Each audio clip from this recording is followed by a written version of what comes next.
Bonjour à tous, j'espère que vous allez bien. On se retrouve aujourd'hui dans une vidéo un petit peu particulière car celle-ci a été demandée par une abonnée assidue depuis quasiment le début de la chaîne, donc merci à toi.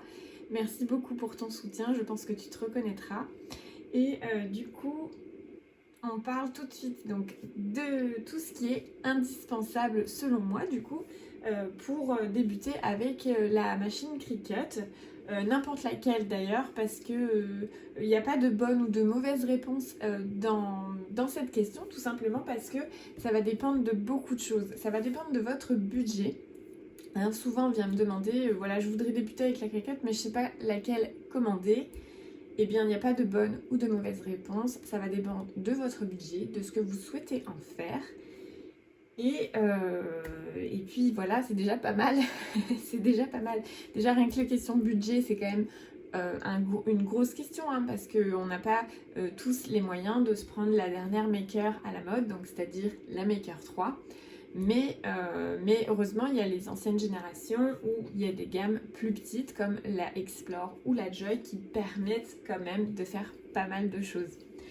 Donc moi je me suis prise la Maker tout simplement parce que déjà je ne l'ai pas acheté toute seule, ça a été un cadeau d'anniversaire donc on a été plusieurs à mettre dedans, donc merci à mes parents pour l'aide. Mais du coup c'était également, enfin voilà, je fais du business du coup avec la Maker et je pense que vous êtes beaucoup à vouloir en faire, donc il y en a qui font plus du loisir. Moi, c'est les deux, clairement, c'est les deux. Je fais du business et je fais du loisir et je m'éclate, mais comme pas possible avec la Maker. Vraiment, j'adore, je prends énormément de plaisir à l'utiliser. C'est pas du tout une corvée, c'est une vraie compagne, une vraie amie créative. Voilà. Et du coup, quand je l'ai acheté, je savais tout de suite que je voulais la Maker pour plusieurs raisons. Tout simplement parce que je savais qu'au bout d'un moment, j'allais vouloir faire plein d'autres choses avec. Et mon but, c'était d'obtenir toutes les lames possibles, même celles pour le tissu, parce que j'aimerais beaucoup commencer. Alors pas tout de suite parce que je suis pas encore totalement équipée, mais j'aimerais bien faire un peu de couture également. Donc j'ai ma machine à coudre. Malheureusement, mon atelier est encore pas assez au point au niveau rangement parce que je l'occupe avec mon fils. Et du coup, je préfère pas faire de couture pour le moment, mais c'est sûr que dans l'avenir, je m'y mettrai un petit peu. Alors, plus personnellement, hein, je vais pas vendre ce que je couds, c'est vraiment plus pour moi, pour faire des petites bricoles, pour mon fils aussi. Voilà, je voudrais essayer de lui faire des choses voilà, en tissu, des choses comme ça. Enfin bref, je vais pas m'étaler là-dessus.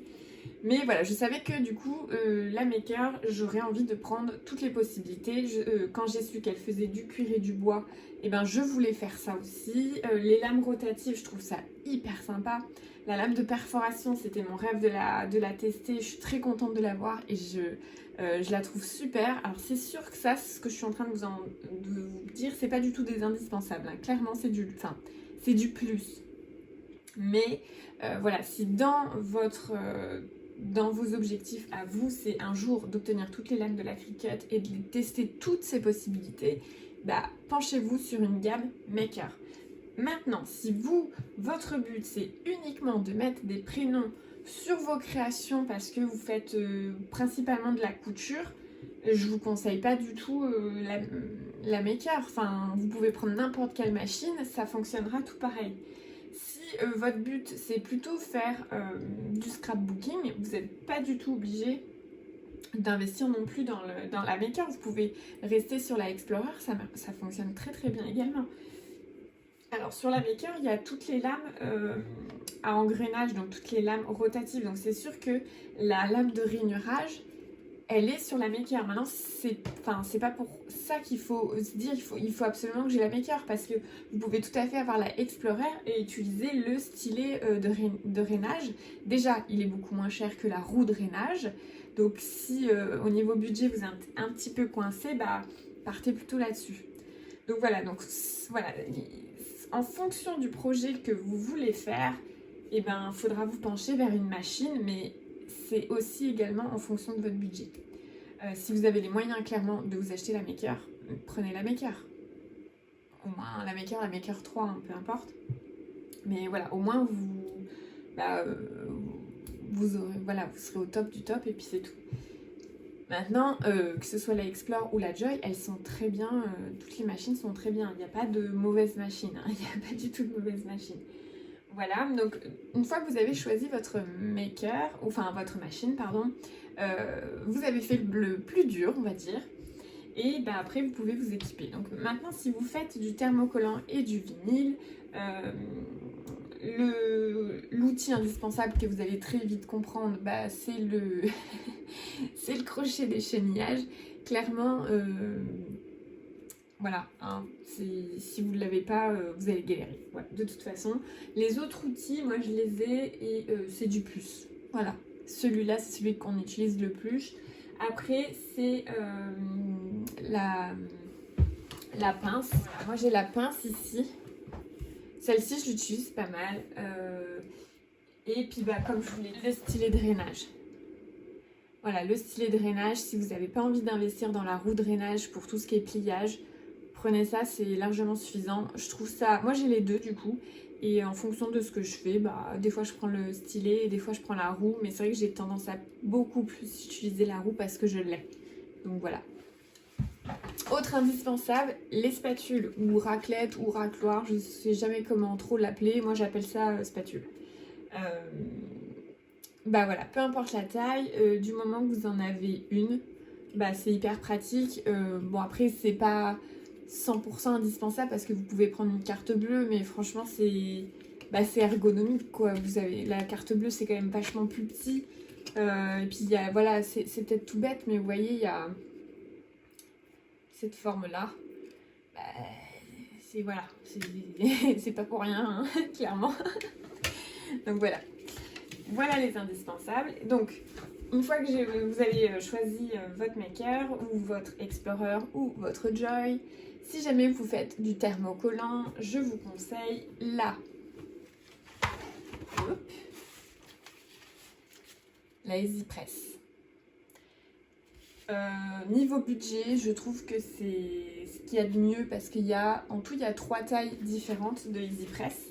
Donc moi c'est la moyenne, celle-ci, il y a une taille plus petite et il y a une taille plus grande.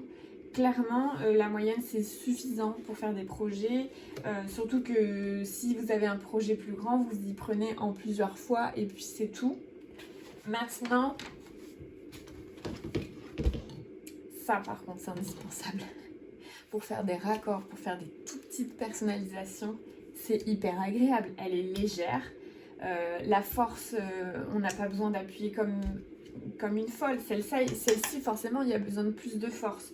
Il y a plein de fois où vraiment je viens mettre tout mon poids sur la EasyPress, alors que sur la Mini, c'est quand même... il n'y a pas besoin de ça, il n'y a pas besoin de mettre autant de presse, parce que si on met autant de pression, on risque de faire des traces déjà. Mais il n'y a que 3 niveaux de réglage, donc il n'y a rien de plus simple au niveau utilisation. Elle est hyper légère, facile à ranger, facile à prendre, elle chauffe très vite. Donc franchement, elle est top cette machine. Et ça, pareil, si vous avez investi dans la Joy, investissez dans la Mini parce que vous allez très vite pouvoir vous déplacer dans les marchés, faire de la personnalisation rapido là. Un coup de mini presse avec la Joy qui vous découpe votre motif en quelques mouvements et puis vous n'avez pas besoin de prendre 50 000 poids, voilà, c'est pas lourd quoi. C'est plus léger la Joy et ça que ça et ça, voilà. Donc voilà, et puis forcément, si vous prenez les mini press et la easy press, je vous conseille les tapis. Bon, ils ont morflé, hein. Clairement, ça fait 2 ans que je les utilise de manière très intense, donc forcément, ils ont un peu... il y a des taches, il y a des ratés, forcément, tout ça. Mais je regrette pas du tout mon achat, je les trouve hyper pratiques. Et surtout, je pense que je vais investir dans la taille au-dessus. Parce que cette année, j'ai fait des t-shirts, non des vestes et des polos en taille XL. Donc forcément, le motif était plus grand, pas XL même. Je suis allée dans le 4XL, dans le 5XL. Donc forcément, Ça a été galère pour moi parce que le motif étant plus grand, j'ai dû déplacer mon tapis. Alors que si j'avais eu le tapis au-dessus, j'aurais pas eu à déplacer mon tapis, j'aurais juste eu à déplacer ma EasyPress. Après, si j'avais les moyens, clairement, je m'achèterais l'autopresse. Mais j'ai pas les moyens. Donc je vais, je pense, mettre un peu d'argent de côté et peut-être que d'ici un an, j'arriverai à me l'offrir. Entre-temps, ils en auront peut-être sorti une et du coup, celle-ci sera peut-être moins chère, je ne sais pas. Mais voilà, oui, je rêve de l'autopresse parce que je vais être amenée à faire de plus en plus de t-shirts et j'avoue que l'autopresse, pour l'avoir testé du coup en vrai à l'event Cricut, c'est une tuerie cette machine. Déjà, elle est magnifique au niveau esthétique. Elle prend pas tant de place que ça. Moi, je la voyais bien plus grosse, bien plus imposante et en fait, pas tant que ça. Et puis, elle est vraiment, pour l'avoir testée, j'ai rabattu le clapet et tout, à limite à un doigt, quoi. Tu rabaisses, le truc qui se fait, ça se relève tout seul, ça bip. Enfin, voilà. Au moins, je pense que... Vous voyez, hein, quand on oublie de... Hein, quand on fait un truc et qu'on rabat... qu'on enlève un peu trop tard la EasyPress, bah, on peut faire des tâches, hein, tout simplement. Donc soyez vigilants. Bon, je dis ça, mais ça m'arrive encore une fois hein, de cramer des choses. Enfin, bon, jamais cramer, brûler, mais faire des traces, tout simplement. Ça arrive. Et d'ailleurs, oui, d'ailleurs, c'est ça que je voulais vous dire. Si vous êtes débutante et que la machine vous fait peur ou que le logiciel vous fait peur, déjà n'hésitez pas à venir me voir en MP sur Insta. Je serais ravie de vous aider, que ce soit pour la machine ou que ce soit pour le logiciel. Donc moi, ça fait plus de 2 ans que je pratique la machine et clairement, il n'y a pas de secret, il faut juste pratiquer, pratiquer, pratiquer, pratiquer. C'est la même histoire pour tout, hein. Que ce soit pour du sport, que ce soit pour de la photo ou autre. En fait, s'il n'y a pas de secret, il faut pratiquer pour s'améliorer. Et bien la Cricut Maker, c'est exactement pareil. Il faut pratiquer des projets, faire des petits projets. Alors, voilà, ça sert à rien de vous lancer dans des projets pharaoniques, mais de changer, c'est-à-dire de pas tout le temps faire la même chose pour que vous compreniez un petit peu comment les choses fonctionnent, bah, c'est important. C'est-à-dire faire du thermocollant, faire du sticker, faire de la découpe de papier. Voilà, essayer de... Enfin, si bien sûr, votre but, c'est d'être un peu plus polyvalent. Si vous êtes focus sur le thermocollant, vous allez rester sur les mêmes façons de faire, hein, tout simplement. Maintenant, c'est une question de choix, hein. Et voilà, donc une fois que vous pratiquez, bah, n'ayez pas peur de rater, n'ayez pas peur de recommencer, ça va vous arriver de toute façon. Moi, ça m'arrive encore, mais contrairement à une débutante, je comprends plus vite pourquoi les choses n'ont pas fonctionné et du coup, j'arrive plus rapidement à me dire ah oui, ça n'a pas fonctionné parce que j'ai pas fait ci, ou j'ai pas fait ça, ou j'ai mal fait ci, ou j'ai mal fait ça, etc. etc. Et d'ailleurs, dites-vous bien que la machine, elle est bête et disciplinée, elle est programmée pour faire des choses d'une certaine façon. Donc si la machine ne fait pas ce que vous voulez, c'est que vous avez fait quelque chose pas correctement ou que vous ne lui avez pas demandé de la bonne façon. Voilà, c'est peut-être bête ce que je dis, mais c'est la machine, voilà, elle est programmée pour faire les choses. Si c'est pas ce que vous faites, enfin, si le rendu n'est pas celui que vous attendez, c'est tout simplement parce que vous avez probablement oublié de faire quelque chose ou mal fait quelque chose, tout simplement, ça arrive. Et c'est en fait, ça va être juste le temps de comprendre comment le logiciel fonctionne. C'est vrai qu'au début, ça peut faire un petit peu peur parce qu'il y a pas mal de jargon et tout ça. Mais une fois qu'on a compris, et ben, bah, la créativité est à notre service, hein, j'ai envie de dire, parce que on fait ce qu'on veut, il y a plus de limites. Moi, le logiciel, il me fait plus du tout peur. Enfin, au début, c'est vrai qu'au début, on est on a un petit peu intimidé à cause du jargon, à cause... mais au final, maintenant, moi, d'ailleurs, d'ailleurs, il y a plein de fois où je me dis qu'il faut que je ralentisse quand j'explique les trucs sur le design space parce que moi, c'est tellement... Voilà, je suis tellement habituée. Comme je vous l'ai dit, je pratique quasiment tous les jours, donc c'est... Voilà, c'est quelque chose qui me fait pas du tout peur maintenant et c'est pour ça que n'hésitez pas à me demander. Après, j'ai pas toutes les réponses non plus, hein. Quand c'est trop technique par rapport au logiciel, c'est un bug, hein. Moi, je peux rien y faire. Ça arrive, donc voilà. Mais si je peux vous aider, en tout cas, j'essaierai avec plaisir. Bien sûr, j'ai pas tout testé non plus, hein, mais un jour j'y arriverai. J'aurais peut-être tout testé sur la machine. Là, je rêve que d'une chose, c'était de tester la découpe bois. Donc, ce sera forcément un test que je ferai sur ma chaîne et que je partagerai avec vous. Voilà, donc j'espère que j'ai répondu à vos questions. N'hésitez pas à m'en poser d'autres, n'hésitez pas à me faire des suggestions de vidéos. Par contre, il ne faut juste pas être pressé quand on me fait des suggestions. Faut pas que ce soit urgent. Si c'est trop urgent, venez me voir en MP. Tout simplement parce que déjà j'ai des vidéos programmées d'avance, enfin normalement. Et même si j'en ai pas programmé d'avance, j'en ai souvent en cours de montage. Donc forcément j'essaye de les traiter dans l'ordre et pas dès qu'on me demande un truc de filmer et de poster parce que sinon voilà, sinon je patauge après. Donc voilà, n'hésitez pas, et puis surtout qu'il me faut du temps pour m'organiser, et puis que j'ai mon fils, donc quand mon fils il dort, c'est le seul moment où je filme, et quand il est à la sieste, et donc forcément ça me laisse peu de temps pour vous faire des petites vidéos, sinon je filmerai toute la journée des vidéos YouTube, mais c'est voilà, donc voilà, il faut juste être un petit peu patient, mais en tout cas je vous remercie, je remercie vraiment les personnes qui me soutiennent de manière systématique dans les vidéos, qui mettent des commentaires parce que ça me fait très plaisir, ça m'encourage beaucoup, ça m'aide énormément, et voilà. Et d'ailleurs je vais très bientôt organiser un concours sur Insta pour faire gagner des petits lots Cricut.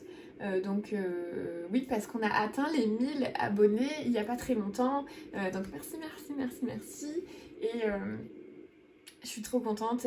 J'avais pour objectif d'avoir 1000 abonnés avant décembre en fait. Je me suis dit il faudrait que j'ai 1000 abonnés avant décembre, si je les ai pas, j'arrête tout. Voilà, c'était mon propre ultimatum. Donc je les ai atteints, donc merci 1000 fois, merci de me suivre. Et j'espère qu'on va évoluer ensemble. Moi j'aimerais vraiment m'adresser à tout le monde dans ma chaîne, c'est-à-dire m'adresser autant aux débutants Cricut que aux experts Cricut, parce qu'en fait j'aimerais voilà, ça me dérange pas de montrer des choses vraiment très débutantes, mais j'ai envie aussi d'inspirer les plus expertes d'entre vous, ou du moins celles qui sont un petit peu plus habituées, mais qui sont pas totalement débutantes, enfin voilà. Et puis j'aimerais faire d'autres choses aussi. Vous m'avez accueilli pas mal à bras ouverts quand j'ai proposé de l'aquarelle sur ma chaîne, et je pense que je vais continuer parce qu'en fait l'aquarelle et la machine Cricut ça fonctionne assez bien aussi, et tout ce qui est tamponnage, scrapbooking, tout ça, happy planner, memory planner, donc merci, je me diversifie du coup dans ma chaîne, et je vais arrêter de parler parce que je pense que la vidéo va être trop longue, et je vous remercie encore une fois, merci beaucoup. Je vous fais à tous de très gros bisous, prenez soin de vous, et en attendant, à très bientôt dans une prochaine vidéo. Ciao!